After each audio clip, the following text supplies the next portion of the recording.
तो hello guys, स्वागत है एक बार फिर से हमारे चैनल पे। आई होप कि आप सभी लोग बेहतर होंगे, स्वस्थ होंगे। बीपीएससी की तरफ से जो है एक बहुत अच्छा पोस्ट निकल करके सामने आया है, जो कि आपका सहायक प्रशाखा पदाधिकारी का है। जी हाँ दोस्तों, बिहार में बैक टू बैक वैकेंसी आ रही है बड़े पैमाने पे, और लगातार भर्ती की प्रक्रिया जारी है, जिसको लेकर के है जो हम अपडेट लगातार आप सभी के समक्ष ला रहे हैं। तो एक बार फिर से जो है बिहार पब्लिक सर्विस कमीशन यानी बीपीएससी ने असिस्टेंट पोस्ट सेक्शन ऑफिसर्स की बहाली निकाली है, जिसको लेकर के ऑनलाइन एप्लीकेशन शुरू हो चुका है। ठीक है, तो हम लोग बात करेंगे योग्यता की एवं चयन प्रक्रिया की, और इस वैकेंसी से रिलेटेड पूरी जानकारी हम लोग प्राप्त करेंगे, और कैसे आप लोग अप्लाई कर सकते हैं, इन सभी चीज़ों पे हम बात करेंगे। फिलहाल हम आपको नोटिस की तरफ ले चलते हैं और देखते हैं कि क्या कुछ एडवर्टीजमेंट में दिया गया है।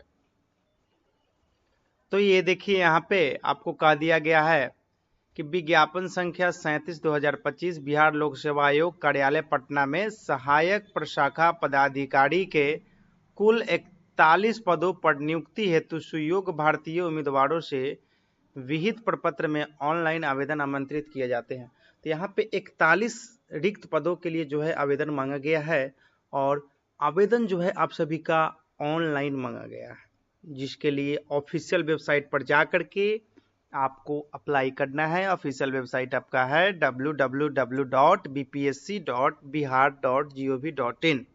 ठीक है, उसके नीचे अगर हम बात करें तो यहाँ पे देखिए सीटें को जो है कैटेगरी वाइज जो है उसको लिस्टिंग किया गया है।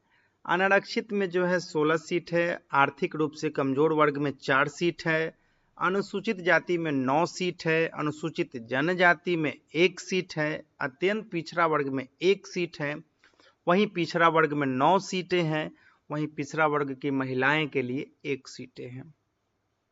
41 सीट इस तरीके से रिजर्व है। वहीं महिलाओं के लिए 36 आरक्षण दिया गया, जिसमें से 13 सीट जो है केवल महिलाओं के लिए आरक्षित कर दिया गया है। ठीक है, जैसा कि यहाँ पे दिया गया है। चलिए आगे हम लोग बात कर लेते हैं। आगे बात करने से पहले देखिए, आपका जो है पे लेवल की बात करें 49,900 से 1,42,400 रुपये आपको सैलरी आपको देखने को यहाँ पे मिलेगा। एलिजिबिलिटी क्राइटेरिया की बात की जाए तो किसी भी मान्यता प्राप्त विश्वविद्यालय से आपने स्नातक की डिग्री यानी कि ग्रेजुएट आप हो, आप यहाँ पे एलिजिबल हो जाएंगे। उम्र सीमा की बात कही जाए तो उम्र सीमा जो है आपका 21 वर्ष होना चाहिए, 21 से 37, और पिछड़ा वर्ग का हो जाएगा आपका 40, वहीं अनुसूचित जनजाति का हो जाएगा 42। वहीं एज जो है आपको देखा जाएगा 1 अगस्त 2025 से मेजर किया जाएगा। ठीक है, अब देखिए यहाँ पे लिखा गया है कि संविदा नियोजन के फलस्वरूप समान पद पर किए गए कार्य अवधि के समतुल्य अवधि की छूट अधिकतम उम्र सीमा में दी जाएगी। किसी कार्यरत वर्ष के अंश को भी इसमें शामिल किया जाएगा। ठीक है, तो आप जो भी संविदा आधारित जो काम कर रहे हैं, अगर आपका इस पोस्ट से रिलेटेड है तो आप यहाँ पे आपको प्राथमिकता दिया जाएगा, और आपका कट ऑफ एज का जो है आपका 1 अगस्त 2025 से की जाएगी, जो दिनांक 1 अगस्त 2025 को अधिकतम 60 वर्ष से अधिक ना हो। ठीक है, यानी कि केवल यही चीज मापा गया है कि आप 60 साल से अधिक नहीं होने चाहिए। तो यानी कि जो भी जिनका 45 फुट रहा हो, 46 फुट रहा हो, 48 फुट रहा हो, वो सब इसमें एलिजिबल है। बात करें अधिकतम उम्र सीमा में छूट का दावा करने की स्थिति में संविदा के आधार पर कार्यरत अवधि का विनिश्चय संबंधित नियंत्री पदाधिकारी द्वारा निर्गत वेतन भुगतान प्रमाण पत्र के आधार पर किया जाएगा। ठीक है, तो यहाँ पे ये बात कही गई है। अब आगे देखिए क्या कुछ कहा गया है। आगे सब कुछ बेसिक इन्फॉर्मेशन है जो आप सभी को पढ़ लेना है। हम इसका डिटेल जानकारी जो है आपको पाने के लिए आपको हम लिंक डिस्क्रिप्शन बॉक्स में दे देंगे। फिलहाल देखिए, आप लोग यहाँ पे चयन प्रक्रिया की बात करें तो चयन प्रक्रिया आपका 2 चरणों में आयोजित किया जाएगा आपका परीक्षा। ठीक है, प्रथम चरण जो होगा आपका प्रीलिम्स होगा, उसके बाद मेंस होगा। ठीक है, जो कैंडिडेट प्रथम चरण में पास करेंगे उनको पुनः एक समय पर आमंत्रित किया जाएगा, जिसमें वो जो है मुख्य परीक्षा में देंगे। ठीक है, और जो प्रथम चरण और द्वितीय चरण को पास कर लेंगे उनको जो है मेरिट बनेगा, यहाँ पे बात कही गई है। प्रारंभिक परीक्षा में देखिए आपका सामान्य अध्ययन से जो है 50 प्रश्न होंगे, वहीं सामान्य विज्ञान एवं गणित से 50 प्रश्न होंगे। मानसिक क्षमता जांच यानी कि मेंटल एबिलिटी से आपका 50 क्वेश्चन होंगे। सभी प्रश्न वस्तुनिष्ठ होंगे यानी कि एमसीक्यू क्वेश्चन होंगे। प्रत्येक प्रश्न 1 अंक का होगा, यानी कि आपको परीक्षा की अवधि जो है यहाँ पे बता दी गई है 2 घंटा 15 मिनट, यानी कि 120 मिनट इधर हो गया और 15 मिनट यानी 135 मिनट आपको दिए जाएंगे, ठीक है, जिसमें से आपको जो है 150 क्वेश्चन सॉल्व करने होंगे, राइट। तो ये रहा।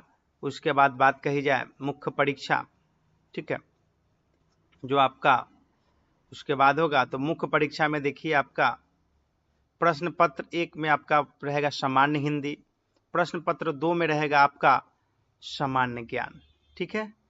तो ये जो रहेगा आपका एग्जामिनेशन मुख्य परीक्षा का, जो कि आपका यहाँ पे बता दिया गया है कि मुख्य परीक्षा देखिए आपको यहाँ पे प्रश्न पत्र संख्या 1 की परीक्षा की भाषा माध्यम हिंदी होगा, यानी कि पहला जो आपका पेपर होगा वो हिंदी पेपर होगा, उसका माध्यम हिंदी रहेगा। इसमें 100 क्वेश्चन होंगे, जिसमें आपको जो है 2 घंटा 15 मिनट की परीक्षा अवधि होगी। और प्रश्न पत्र 2 जो रहेंगे आपके, जिसमें आपका समान अध्ययन से 50 प्रश्न होंगे, समान विज्ञान एवं गणित से 50 प्रश्न, मानसिक क्षमता जांच से 50 प्रश्न, यानी कि एमसीक्यू रहेंगे और 150 नंबर के रहेंगे, है ना, और हिंदी अंग्रेजी दोनों में रहेंगे। उसके लिए 2 घंटा 15 मिनट का समय दिया जाएगा, ठीक है। तो ये रहा आपका मुख्य परीक्षा का भी यहाँ पे जिक्र कर दिया गया है, जिसका विषय भी यहाँ पे बता दिया गया है कि विषय समान हिंदी से कहाँ से पूछे जाएंगे, समान अध्ययन में क्या क्या इस सिलेबस रहेगा, जिसमें देखिए समसामयिक विषय, भारत एवं उसके पड़ोसी देश से रिलेटेड। वही सामान्य ज्ञान की बात करें तो वही जनरल जो आपका भौतिक है, रसायन शास्त्र यानी फिजिक्स, केमिस्ट्री, बायोलॉजी, भूगोल, है ना, या गणित से आपका संख्या नंबर सिस्टम हो गया, है ना, आपको ये सब चीजें प्रतिशत हो गया, अनुपात हो गया, औसत हो गया, ब्याज हो गया, सबसे क्वेश्चन रहेगा। और मानसिक क्षमता जांच की बात कही जाए तो वह देखिए आपका जो आपका समानता से भिन्नता, स्थान कल्पना, ये सब चीजें जो है आपका सिलेबस की बात कही गई। उसके बाद अगर आप ये सब परीक्षा में पास हो जाते हैं, ठीक है, तो आपको मेगा सूची तैयार किया जाएगा। मेगा सूची के बाद आपका डॉक्यूमेंट वेरिफिकेशन होगा, उसके बाद आपका पोस्टिंग हो जाएगा, ठीक है। तो अब भारी करते हैं हम लोग, लास्ट डेट देख लेते हैं इस एप्लीकेशंस का, जिसकी बात अगर कही जाए तो आगे हम लोग बढ़ते हैं। और उससे पहले देख लीजिए यहाँ पे आवेदन का शुल्क क्या रहेगा। 600 रुपये समान अभ्यर्थियों के लिए, 150 रुपये उस अभ्यर्थी के लिए जो अनुसूचित जाति, अनुसूचित जनजाति के हैं। और बिहार राज्य के अस्थायी निवासी जो सब आरक्षित हो चाहे वो अनारक्षित हो, महिला उम्मीदवार का 150 रुपये लगेंगे। वहीं दिव्यांग अभ्यर्थियों को जो है 150 रुपये लगेंगे। और बाहरी कैंडिडेट जो बिहार के बाहर है उनको जो है 600 रुपये भुगतान करने होंगे एप्लीकेशन फीस, ठीक है। और जो अप्लाई में आधार कार्ड नंबर नहीं देंगे उनको 150 रुपये एक्स्ट्रा, 200 रुपये एक्स्ट्रा लगेगा, ठीक है, बायोमेट्रिक वेरिफिकेशन का। तो इस चीज़ों को यहाँ पे ध्यान देना है। अब देखिए ऑनलाइन का आपका डेट दिया गया है। ऑनलाइन के लिए जो है आपका प्रारंभिक तिथि 29/5/2025 से आपका अप्लाई होना शुरू हो चुका है, जिसका लास्ट डेट आपको मैं बात करूं तो 23/6/2025 है, ठीक है। तो यानी कि 23 जून 2025 जो कि आपका लास्ट डेट रहेगा ऑनलाइन अप्लाई करने के लिए, ठीक है। तो यहाँ पे ये चीजें रही। और वन टाइम रजिस्ट्रेशन के लिए सबसे पहले जो कैंडिडेट का रजिस्ट्रेशन नहीं होगा उनको पहले जो है बीपीएससी के वेबसाइट पर जा करके, ऑफिशियल वेबसाइट पर वन टाइम रजिस्ट्रेशन करना होगा, यानी कि OTR जिसको शॉर्ट में कहते हैं। उसके बाद ही जो है आप लोग फॉर्म अप्लाई कर पाएंगे, ठीक है। तो फॉर्म अप्लाई करते वक्त देखिए आपको क्या क्या करना होगा। पहले आपको पर्सनल इन्फॉर्मेशन हो गया, address information, other information, qualification information, experience है तो एक्सपीरियंस इन्फॉर्मेशन, उसके बाद फोटो, सिग्नेचर, प्रोफाइल, ये सब अपलोड कर देना होगा, है ना। ये सब चीज़ें बात यहाँ पे कही गई है और ये वही चीज़ों को स्टेप बाय स्टेप यहाँ पे बता दिया गया। उसके बाद फॉर्म अप्लाई करने के लिए रजिस्ट्रेशन कंप्लीट हो जाएगा, तो उसके बाद फॉर्म अप्लाई करने के लिए इस तरीके से जो है आप लोग, जैसे ही आप लोग आवेदक प्रोफाइल आप लोग अपना ओपन करेंगे, उसके बाद जो है सबसे पहले आप लोगों को पेमेंट करना होगा। पेमेंट टैब जैसे ही आप लोगों का खुल जाएगा, पेमेंट करने के बाद आप जो है जो भी बेसिक डिटेल्स है आप सब अपना भर लेंगे और भरने के बाद फॉर्म को लास्ट में सबमिट कर देना है।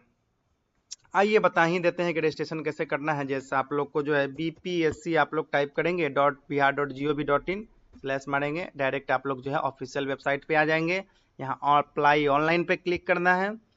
अप्लाई ऑनलाइन पे क्लिक करेंगे तो उसके बाद देखिए बीपीएससी ऑनलाइन एप्लीकेशन, इस पर क्लिक कर देना है। उसके बाद पॉपअप आएगा, ओके कर देना है।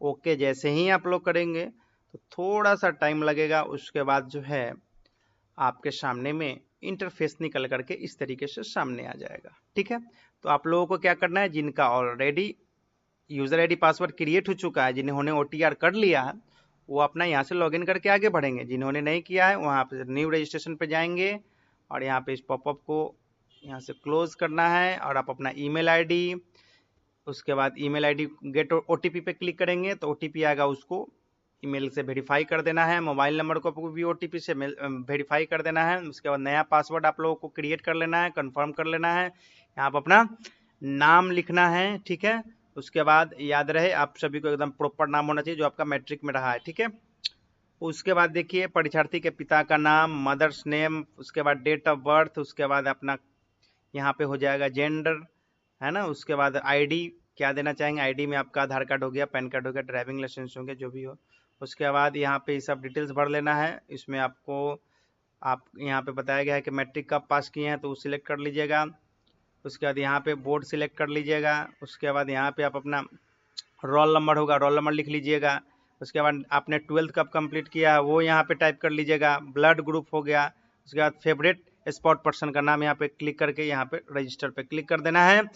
फॉर्म फिलअप करने के बाद उसके बाद रजिस्ट्रेशन आपका यहाँ पे क्लियर हो जाएगा और आपके ईमेल आईडी, मोबाइल नंबर पर यूजर आईडी, पासवर्ड चला जाएगा। ठीक है, जैसे ही वो चला जाएगा तो आप लोगों को जो है कुछ नहीं करना है, आप लोग होम पे आ जाएंगे और यहाँ पे अपना यूजर आईडी पासवर्ड डाल के लॉगिन कर लेंगे।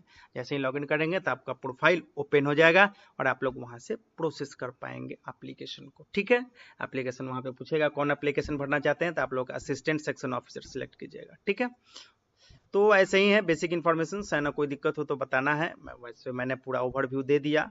आई होप कि आप सभी को ये इन्फॉर्मेशन सटीक लगा होगा, है ना, और अच्छा लगा होगा। तो अच्छा लगा तो हमारे वीडियो को लाइक करें, शेयर करें, सब्सक्राइब करें और लास्ट डेट से पहले इस फॉर्म को फिलअप कर लें और तैयारी में लगे रहें लगातार। ठीक है, कोई समस्या हो आप जरूर कमेंट बॉक्स में पूछ सकते हैं, हम उसका रिप्लाई देते रहेंगे।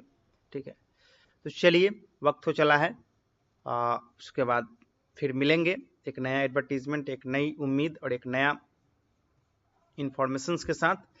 तब तक वीडियो में बने रहने के लिए आप सभी का बहुत बहुत धन्यवाद।